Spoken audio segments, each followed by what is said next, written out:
Here with Kevin Lipton. Kevin Lipton, Rare Coins. You tell me your first show is 1974, and here you are still back for more. I can't handle it. A first one in 74, I came here with my mom. We flew in from New Jersey, and a lot of the people, well, not that many, but there was people then that are still here that I met at my first A&A in Miami. So I've been to every A&A since, so a long, long memory of many events through the years. A lot has transpired in that time since 74, and it's surprising that some of the folks are still here, but you're still here. What's it like being on this side of the table versus what you were in 74? It's more likely that I'd still be here because in 74 I was 15 years old. Gotcha. So most of these guys were 10 years older than me then, so you can do the math and realize a lot of these guys are in their 70s and 80s now. But the one contemporary that was at that show was Jeff Garrett. That was also his first A&A, so it was interesting. A lot of people I've known what seems like forever at this point. It's the quickest way to age you is coming to an A&A and just count your years. But your A&A in 1974, was that an influence to get you to the position you are now? Oh, there's no doubt. I mean, at that coin show, I came down here and I couldn't believe the amount of business I was able to do. I sold about $30,000 worth of coins at that show. I sold almost everything, nothing like a new face with all fresh coins. I made about $5,500, and at the end of the show, I took all that money and I bought an early $5 gold piece. I remember exactly, it was an 1802 over 1 from Gary Sturridge of the House of Stewart, who's a well-known old-time coin dealer who's retired now for many years, called that, and he was a P&G president 20, 30 years ago, 40 years ago. And I took all the money that I made and bought that coin with it, and I came home. My dad was expecting to see all the profit I made.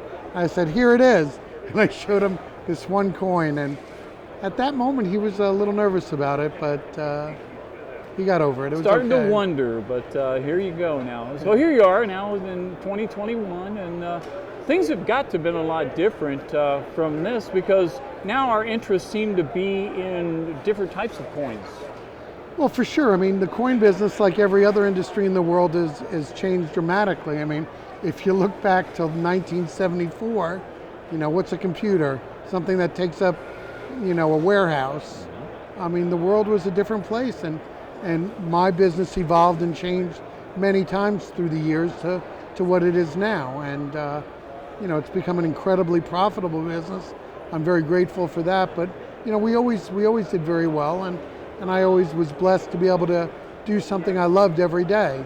You meet lawyers and doctors who are very successful that literally hate what they do for a living, and most of the people you'll find in this room are doing what they're thrilled and happy to do, like a professional pianist or a musician of any kind, an artist or an athlete, except you have more longevity in the coin business, so it's a good thing. And this, I mean, it is a relationship business, as you pointed out, that your relationship with Larry Miller was a good example of how relationships can be important. Larry wasn't a coin guy; he was a car dealer and a sports team owner, but he was interested in coins. Absolutely, and relationships are everything, no matter what you're doing, whether it's personal or business, and if you have a good relationship, you're credible, and you treat people right, then things are going to turn out right for you. That's all there is to it.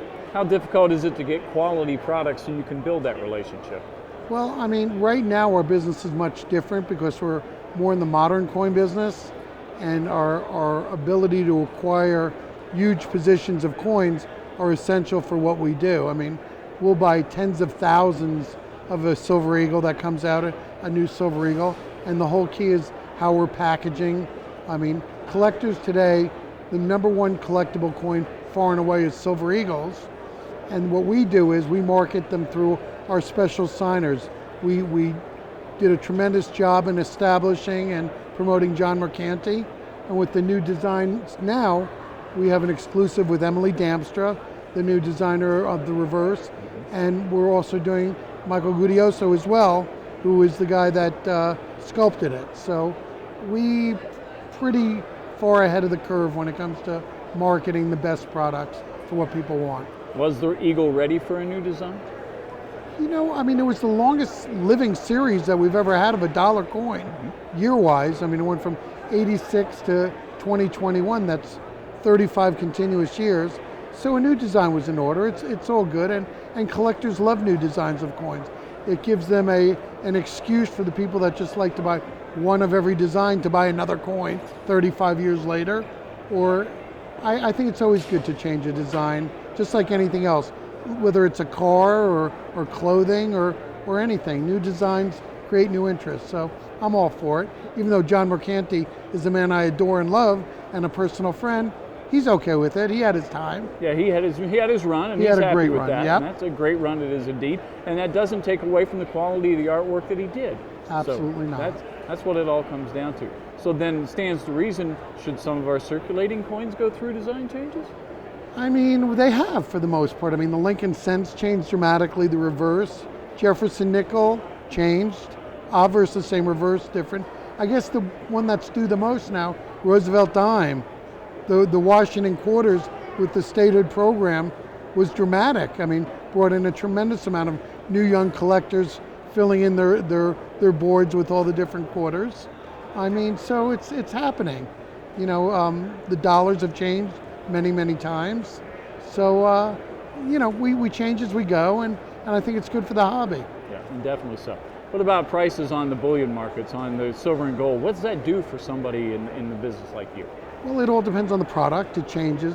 The guys that are in the bullion dealers, strictly, they make all their money on fluctuation. For them, if metals stay the same price, that's the worst.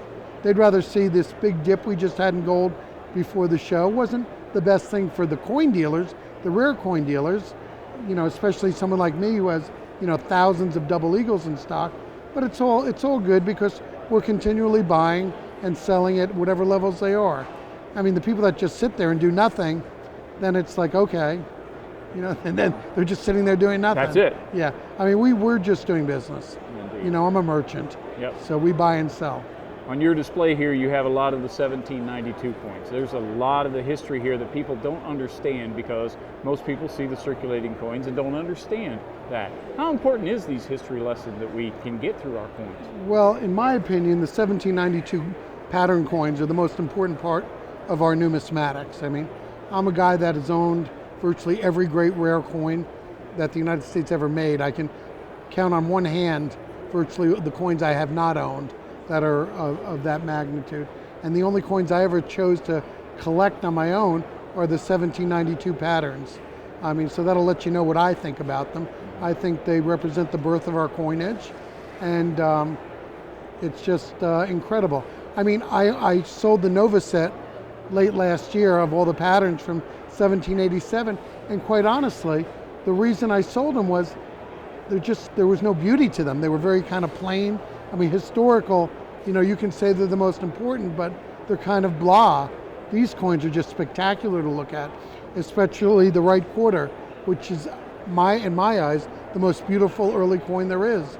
I mean, Joseph Wright's wife would look like a movie star in her day, as opposed to those witchy Dismeys and large cents from 1793.